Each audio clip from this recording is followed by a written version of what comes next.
अस्सलाम वालेकुम। इस वीडियो में बात करेंगे एक्यूट मेनिंजाइटिस की। ना what is meningitis? It is basically an inflammatory process of the leptomeninges and the CSF within the subarachnoid space and it is usually caused by an infection. And ये देखा जाता है कि कभी कभार इस तरह भी होता है कि अगर कोई नॉन बैक्टीरियल इरिटेंट इंट्रोड्यूस कर दिया जाए सब एरेक्नोइड स्पेस के लेवल पे, तो वो जो मेनिंजाइटिस होगा वो केमिकल मेनिंजाइटिस कॉज कराया जाएगा। जो इन्फेक्शियस मेनिंजाइटिस होता है उसकी जो डेफिनेशन क्या है वो याद रख लेनी कि inflammatory process it is basically occurring in your सब एरेक्नोइड स्पेस। एंड ये देखा जाता है कि ये जो इन्फेक्शियस मेनिंजाइटिस होता है इसको हम 3 तरह से क्लासीफाई करते हैं। क्लासिफिकेशन याद रखनी होगी। एक्यूट पायोजेनिक जिसमें बैक्टीरियल इन्वॉल्वमेंट होती है, एसेप्टिक जिसमें एक्यूट और सब एक्यूट वायरल इन्वॉल्वमेंट होती है, एंड क्रॉनिक जिसमें ज़्यादातर टीबी, स्पायरोकीट एंड स्क्रिप्टोकोकल वाले माइक्रो ऑर्गेनिजम्स की इन्वॉल्वमेंट होती है। तो सबसे पहले हम करते हैं एक्यूट पायोजेनिक विच इज़ और बैक्टीरियल मेनिंजाइटिस। इसमें जो इनके वो हैं ऑर्गेनिजम्स हैं, ये एमसीक्यूज़ के लिए याद रखते होंगे कि ये देखा जाता है नियोनेट्स में E coli and group B streptococci cause कराते हैं मेनिंजाइटिस। एल्डरली में स्ट्रेप्टोकोकस न्यूमोनिया जिसका एक और नाम है न्यूमोकोकस, या लिस्टेरिया मोनोसाइटोजेनिस, ये दोनों कॉज कराते हैं।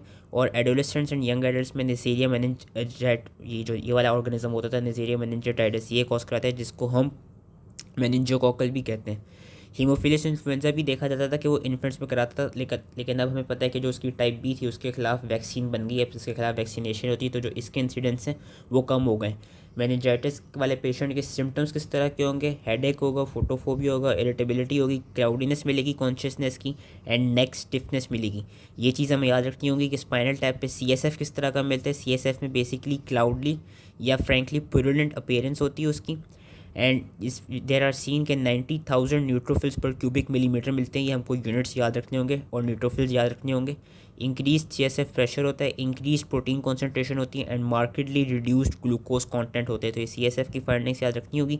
एंड ये देखा गया है कि अगर तो हम इसको ट्रीट ना करें तो it can lead to an क्या कहते हैं इसकी एक जो कॉम्प्लिकेशन हो सकती है that is known as water house federation syndrome. ये हमने प्राइमरी एड्रीनोकोर्टिकल इंसफिशिएंसी में भी पढ़ी थी।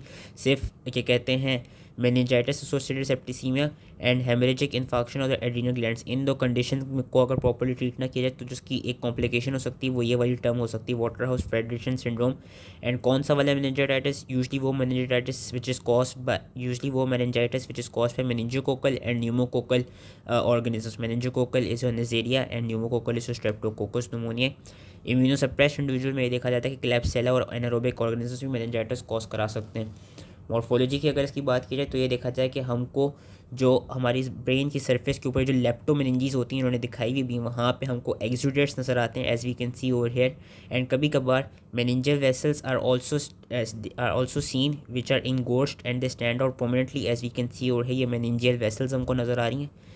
अब जो एक्सुडेट होते हैं it can very in its क्या कहते हैं डिस्ट्रीब्यूशन। ये देखा गया कि अगर तो एच इन्फ्लुएंजा की वजह से जो मेनिंजाइटिस होता है उसमें जो एक्सुडेट होता है वो यूजली बेसल एरिया पे होता है, वेरएस जो न्यूमोकोकल मेनिंजाइटिस की वजह से जो मेनिंजाइटिस होता है उसमें जो एक्सुडेट होता है वो हमारा सेंटर के लेवल पे होता है near the sagittal sinus. And ये देखा गया कि जितनी ज़्यादा एक्सुडेट की अकोमोलेशन होगी वहाँ से उतनी ही ज़्यादा पस निकल रही होती है। And this inflammation can also extend to the ventricles where it will produce वेंट्रिकोलाइटिस।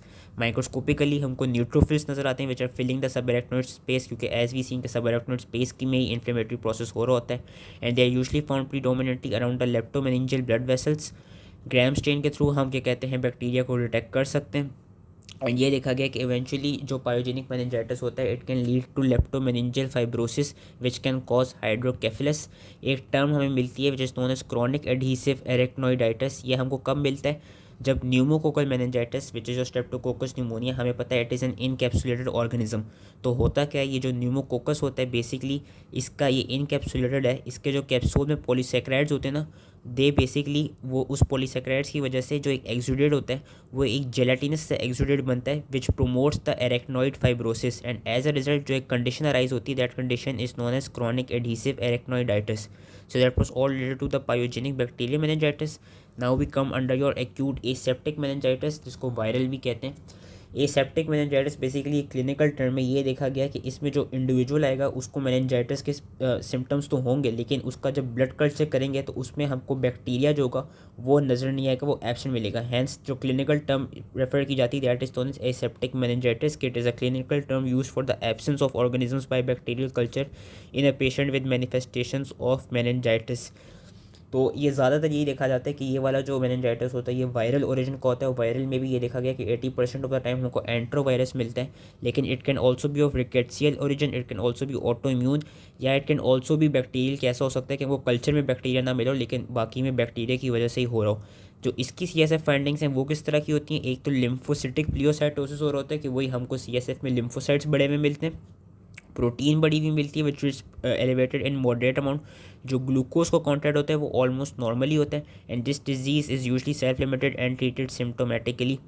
And कभी कभार इस तरह होता है कि हमको एसेप्टिक मेनिंजाइटिस लाइक जो पिक्चर है वो और किस किस जगहों पे मिल सकती है। एक तो केमिकल मेनिंजाइटिस में, दूसरा तब मिल सकती है जब सबएराक्नोइड स्पेस के लेवल पे कोई एपिडर्मोइड से स्ट्रक्चर कर गया हो। उसमें भी जो CSF नज़र आएगा उसमें CSF किस तरह का नज़र आएगा कि CSF वुड बी स्टेराइल, कि there would be pleocytosis of neutrophils, increase protein concentration, लेकिन जो शुगर कंटेंट होगी वो नॉर्मल होगी। So that was all related to acute meningitis. I hope इसकी क्लासिफिकेशन अच्छे से पढ़ लेनी है एंड इसकी ये जो क्या कहते हैं जो ऑर्गेनिजम्स हैं विच इन इंडिविजुअल्स को करा रहे हैं और जो CSF की फाइंडिंग्स हैं वो अच्छे से याद होनी चाहिए। तो आई होप ये समझ में आ गई हो एंड थैंक यू।